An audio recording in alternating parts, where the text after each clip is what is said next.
আমরা এই বাংলাদেশকে আবারও সুফলা শস্য শ্যামলা বাংলাদেশ গড়ে তুলব। আমরা দুর্নীতির গলা টুটি চিপে ধরব। কাজে সেই ক্ষেত্রে দুর্নীতির ক্ষেত্রে আমরা জিরো টলারেন্স। আমাদের প্রিয় শহীদ প্রেসিডেন্ট জিয়াউর রহমান এইখানে এসে আমাদের যে খাল খনন কর্মসূচি সেটা এইখানে এসে শুরু করেছিলেন। এই যে পাথারাস নদী বা এই খালটা, এখানে প্রায় 55 কিলোমিটার জুড়ে এই খালটি যদি আমরা এখানে পুনঃখনন করে এখানে যদি আমরা পানি এখানে ভরাট রাখতে পারি, তাহলে প্রায় 50,000 বিঘা জমি আমাদের চাষাবাদে আওতা হবে এবং যার মধ্যে প্রায় 3 লক্ষ মানুষ উপকৃত হবে। এর পাশাপাশি আমাদের ইশতেহারে ছিল আমরা 5 বছরের ভিতরে আমরা 25 কোটি বৃক্ষরোপণ করব।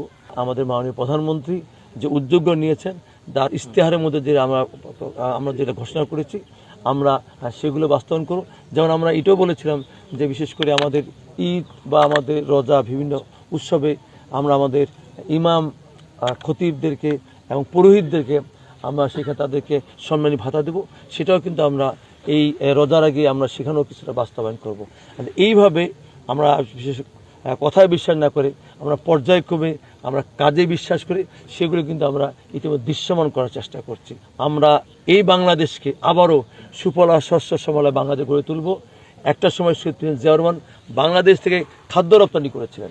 আমার বিশ্বাস ইনশাল্লাহ তারেক রহমানের নেতৃত্বে আমরা সেই খাদ্য আবার বিদেশে রপ্তানি করতে পারবো এবং বাংলাদেশ আমরা খাদ্যের স্বয়ংসম্পূর্ণ হব। আমাদের মাননীয় প্রধানমন্ত্রী উনি বলেছেন আমরা দুর্নীতির গলা টুটি চিপে ধরব। কাজে সেই ক্ষেত্রে দুর্নীতির ক্ষেত্রে আমরা জিরো টলারেন্স। যেমন আমাদের পানি উন্নয়ন বোর্ড সম্বন্ধে একটা মানুষের খারাপ একটা ধারণা আছে, ঠিক আছে, সেই ক্ষেত্রে আমরা বলেছি সেই পার্সেশন থেকে আমরা পানি উন্নয়ন বোর্ডকে ফিরিয়ে আনবো।